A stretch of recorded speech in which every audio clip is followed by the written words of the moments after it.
Backend y frontend son las dos áreas principales en las que se divide el mundo del desarrollo web. Seguramente has escuchado estos términos, pero ¿sabes lo que significan? En serio, ¿sabes realmente lo que significan? En este video de EDEteam te vamos a explicar qué significan realmente backend y frontend con el estilo propio de EDEteam que tú ya conoces y en el que tanto confías.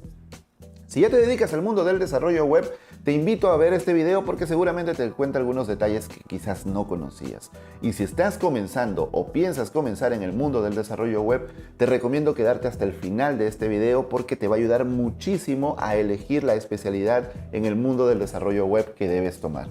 Yo soy Álvaro Felipe de EDEteam y si es la primera vez que vienes a este canal te cuento que somos la única red social educativa en español en la que puedes aprender de tecnología, diseño y negocios completamente en tu idioma y desde cualquier lugar del mundo completamente online. Si quieres conocer la experiencia EDEteam, entra a nuestro sitio web ed.team y comienza a estudiar gratis hoy mismo. Para explicarte qué es backend y frontend, primero debemos entender la arquitectura cliente-servidor que es en la que está basada la web. El cliente y el servidor son dos computadoras. El cliente es quien pide información y el servidor es quien entrega la información que pide el cliente, siempre y cuando el cliente tenga los permisos, es decir, el servidor hace la validación de que el cliente tenga los permisos. Vamos a poner un ejemplo muy sencillo. Tú entras a tu computadora a estudiar y pones ed.team, entonces tu computadora es la máquina cliente. A través de tu conexión a internet, esta máquina cliente se conecta con el servidor donde está EDEteam. Este servidor revisa si tienes los permisos para ver lo que estás solicitando. Por ejemplo, estás solicitando un video de una clase premium, entonces el servidor verá, este usuario tiene acceso o no tiene acceso y según eso, el servidor te entregará o no te entregará los recursos que has solicitado. Cada solicitud que hace el cliente al servidor se llama petición. Cada vez que escuches petición es eso, el cliente solicitando recursos al servidor. En el desarrollo web tradicional, cada petición al servidor recargaba completamente la página. Por ejemplo, si tú querías cambiar solamente una foto, tenías que traerte toda la página completa de nuevo, no solamente esa foto. Pero con tecnologías como Ajax o WebSockets podemos hacer peticiones de cosas muy específicas y solamente cambiar esas cosas en la pantalla, haciendo que la web sea mucho más fluida, mucho más dinámica. Si quieres saber más a fondo cómo funciona Ajax y WebSockets, tenemos un video completo en este canal que te invito a ver. Ahora que ya entiendes la arquitectura cliente-servidor, recordemos cómo hacíamos desarrollo web de forma tradicional. Recordemos que la web comienza en el año 1992 con HTML y en esa década aparecen varios lenguajes como Java, JavaScript, Python, PHP, CSS, que nos ayudan a hacer la web. PHP ha sido siempre el lenguaje más importante en el mundo de la web, al menos en la primera etapa del desarrollo web, aunque Java también fue el más importante en el mundo corporativo. Entonces hacíamos desarrollo web principalmente con PHP. Si tú querías hacer desarrollo web, tenías sí o sí que aprender PHP, ni siquiera JavaScript. No tenías que saber JavaScript. Sí, suena raro hoy en día donde es obligatorio JavaScript, pero en los primeros tiempos de la web no había necesidad de saber JavaScript. Usabas jQuery, te sabías algunas funciones de jQuery y ya estaba. jQuery te solucionaba la vida. Con PHP tú te conectabas a la base de datos, con PHP tú creabas las plantillas de lo que se iba a ver en la pantalla. Entonces digamos que no había una división clara entre programador backend, es decir, aquel programador que hace las cosas en el servidor, y programador frontend, es decir, el que hace las cosas para el cliente, sino que todos hacíamos todo el conjunto de soluciones, desde el backend hasta el frontend. No había esa división. Pero eso cambia alrededor del año 2008-2010 cuando se empieza a hablar con mucha fuerza de HTML5 y en ese momento empezamos a hacer la división entre backend y frontend. ¿Y por qué en estas épocas empezamos a hablar de backend y frontend? Sencillo. Antes de esto, el amo y señor de la web era Internet Explorer, bueno, de los navegadores, no de la web en general. Pero la web se ve a través de un navegador, Internet Explorer era el amo y señor, no respetaba ningún estándar, los programadores teníamos que usar jQuery para que las cosas funcionen, entonces no había como que muchas opciones. Con la llegada de HTML5 todo cambia, llegan nuevos jugadores como Google Chrome, como Firefox, pero no solamente los navegadores, sino que la tecnología web crece enormemente. HTML5 no solamente es un conjunto de nuevas etiquetas, sino, y más importante, nuevas APIs, nuevas APIs. Si no sabes qué es una API, tenemos un video aquí en el canal que te lo explica mejor que nadie. Así que terminando este video te vas a ver qué es una API. Llegan nuevas APIs en HTML5 que le dan muchísima potencia al navegador, muchísima. Por lo tanto, ya tenemos mucha potencia en el cliente y tenemos mucha potencia en el servidor. Antes el cliente era prácticamente un programa para ver, solo ver y ya, un visualizador. No había esa potencia para interactuar y para hacer una lógica compleja. A partir de HTML5 sí. Por lo tanto, ya tenía mucho sentido que dividamos los roles entre un programador backend que hace la lógica, la programación que va a ir en el servidor, y un programador frontend que hace la lógica que va a ir en el lado del cliente.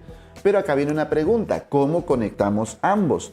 Porque antiguamente, cuando hacíamos el desarrollo web monolítico, que era una gran pieza, PHP se conectaba a la base de datos y PHP dibujaba las páginas que se iban a ver en el navegador. O sea, todo lo hacía PHP.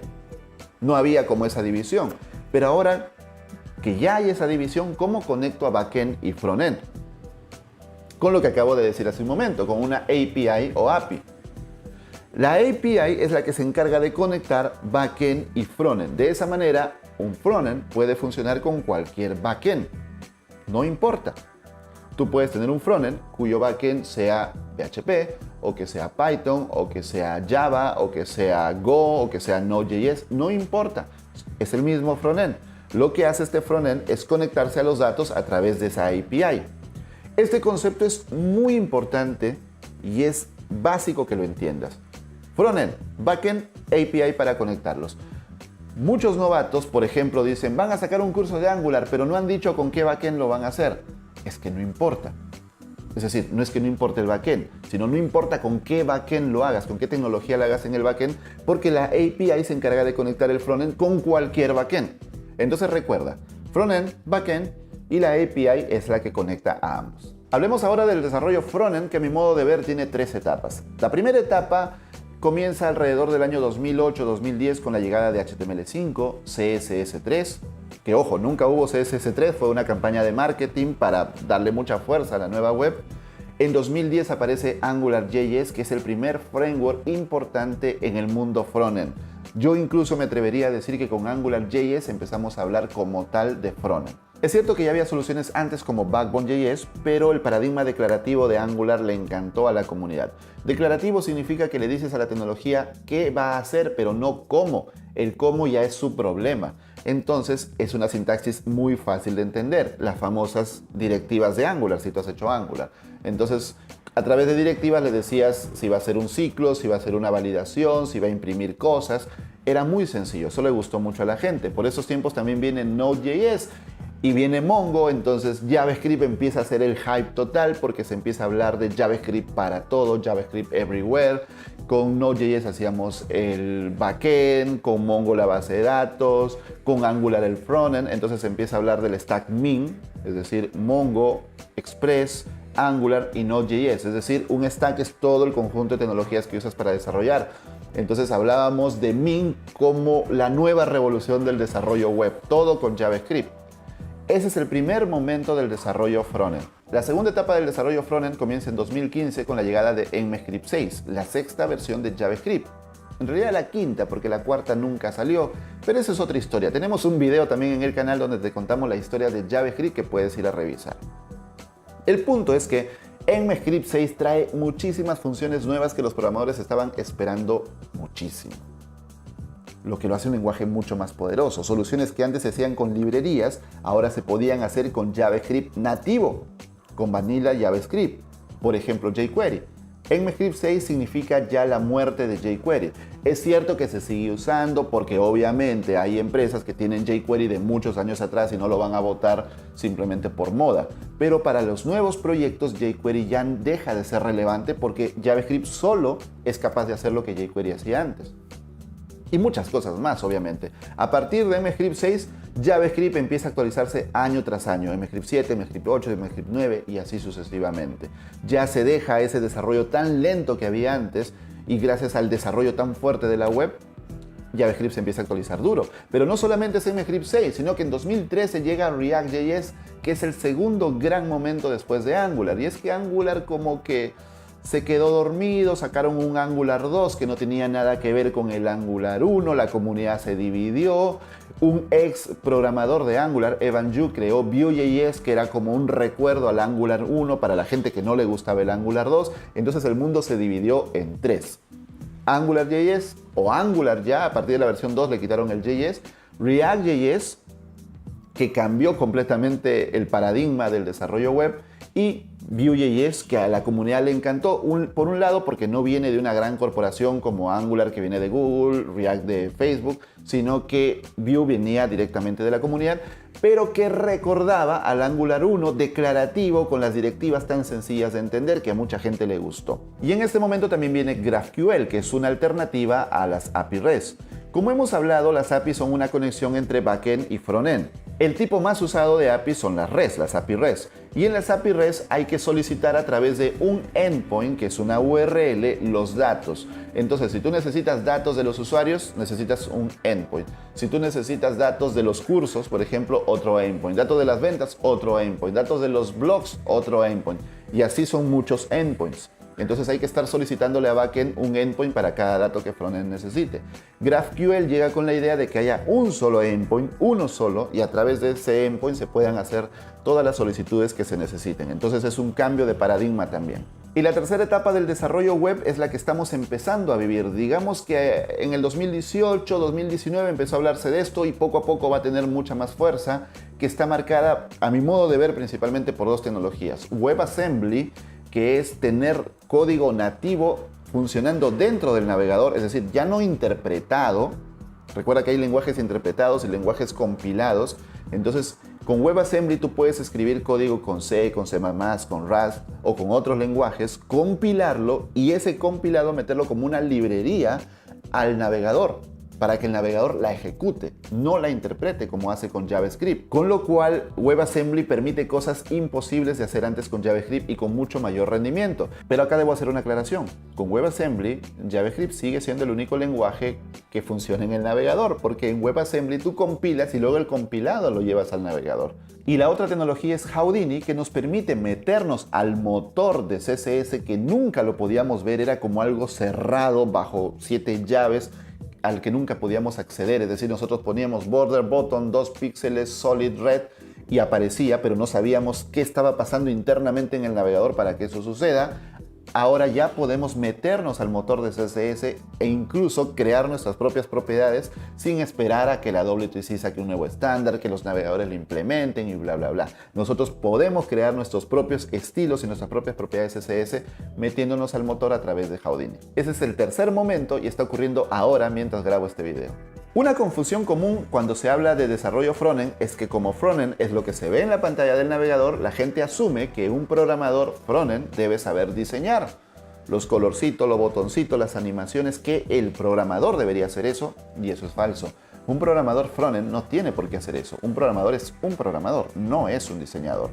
Entonces, primero quitémonos ese mito de que los programadores frontend saben diseñar. Algunos sí, ¿no? Los unicornios que saben programar y diseñar, fantástico. Pero no debemos pedirle como requisito a un programador frontend que diseñe. No es su labor, no es su función. Para eso existen los diseñadores de interfaces, o también están los maquetadores, que son los que no hacen lógica, pero llevan los diseños, los mockups de Figma, de Sketch, de Adobe XD, los llevan a código, a maquetación HTML, CSS, que luego los programadores le añaden lógica. Entonces podríamos diferenciar tres roles de este lado.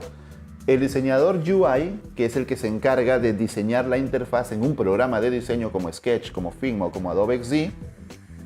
El maquetador, que se encarga de llevar este mockup a código HTML y CSS.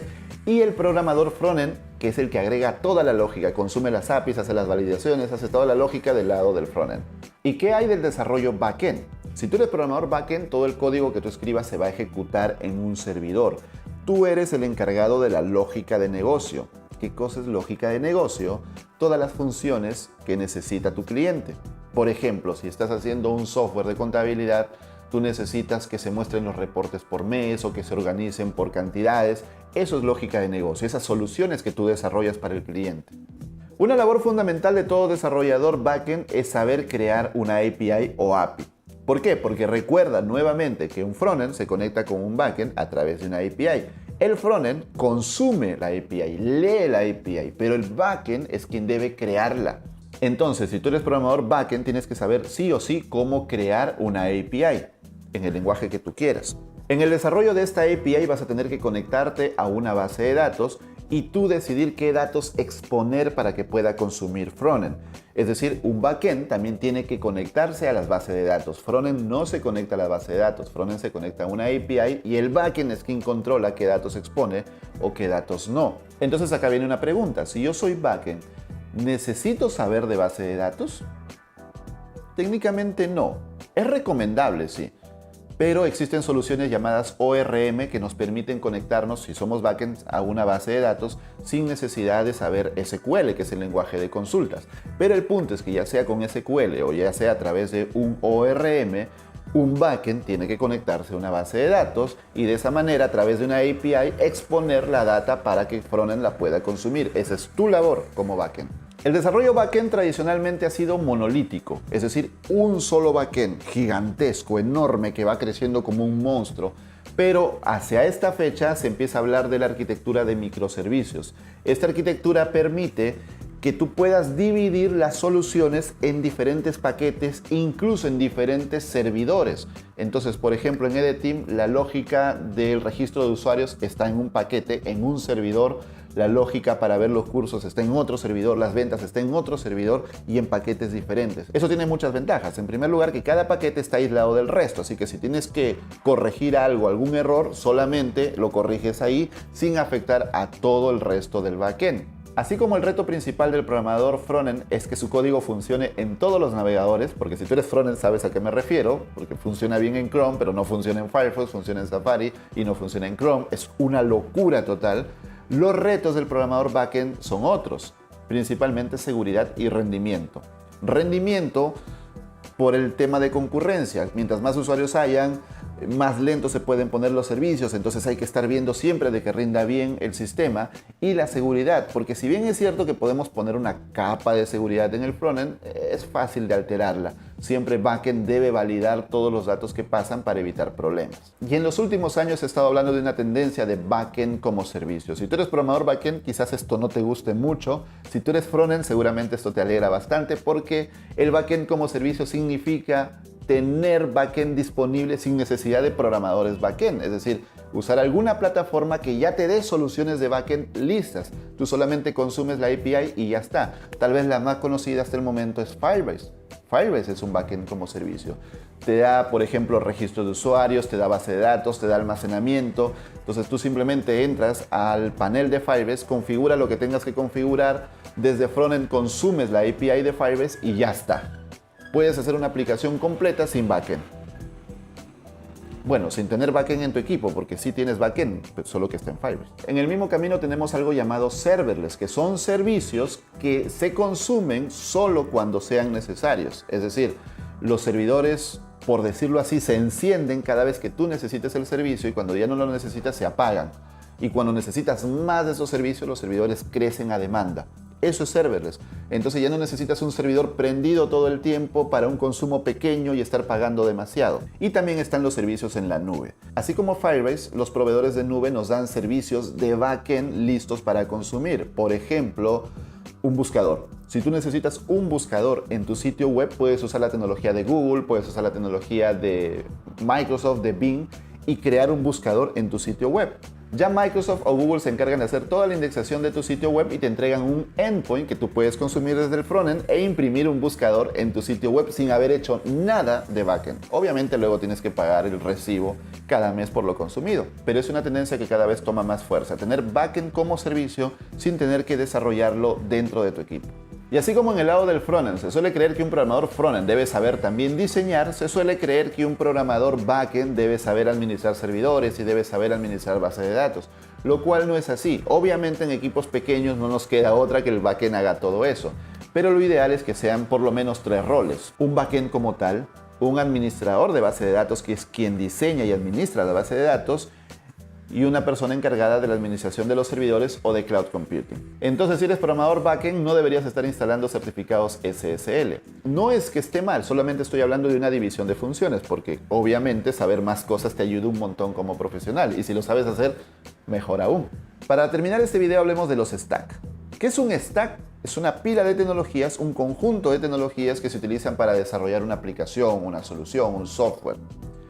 Se suele llamar programador full stack al programador que a la vez hace backend y frontend, lo cual es un poco discutible, como lo vamos a ver ahora. El stack más usado en el desarrollo web tradicional fue LAMP, es decir, Linux como sistema operativo en el servidor, Apache como servidor web, MySQL como base de datos y PHP como lenguaje de programación. Ahí teníamos nuestro stack. Pero deben recordar que cuando hablamos del primer momento del desarrollo web empezó a hablarse del stack MIN, que era Mongo para la base de datos, Express como framework de Node.js, Angular para la parte del frontend y Node.js para el backend. Ese es otro stack. Un conjunto de tecnologías que te hace todo el desarrollo. También se empezó a hablar del stack MERN, que simplemente reemplaza a Angular por React, ¿no? La A por la R, pero es la misma historia.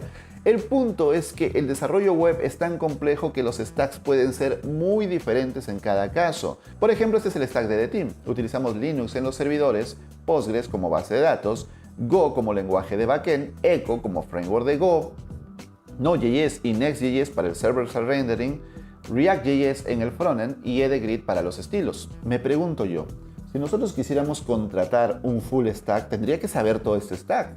Desde Linux, Postgres, Go, Echo, Node. Difícil, ¿cierto? Podría haber por ahí un unicornio que sepa todo eso, quizás, pero otra empresa no va a usar este mismo stack. Otra empresa utilizará tal vez PHP o Python o Java en el backend o Node.js, utilizará Angular en el frontend, utilizará EdgeGrid, utilizará Foundation o Tailwind o otras soluciones. Entonces, a lo que quiero llegar es que cuando hablamos de programador full stack, nos referimos a un stack específico.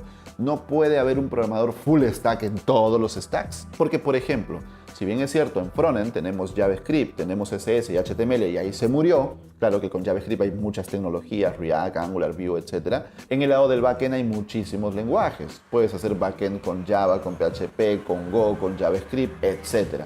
Entonces, ¿se puede ser programador full stack, ser backend y frontend a la vez? ¿Qué opinas tú?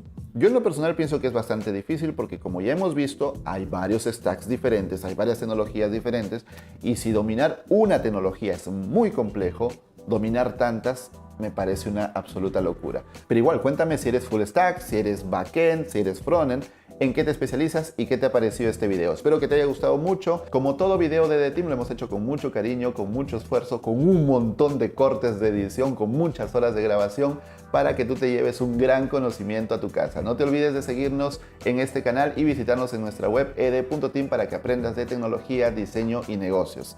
Nos vemos en el próximo video. Yo soy Álvaro Felipe. Hasta la próxima. Chao.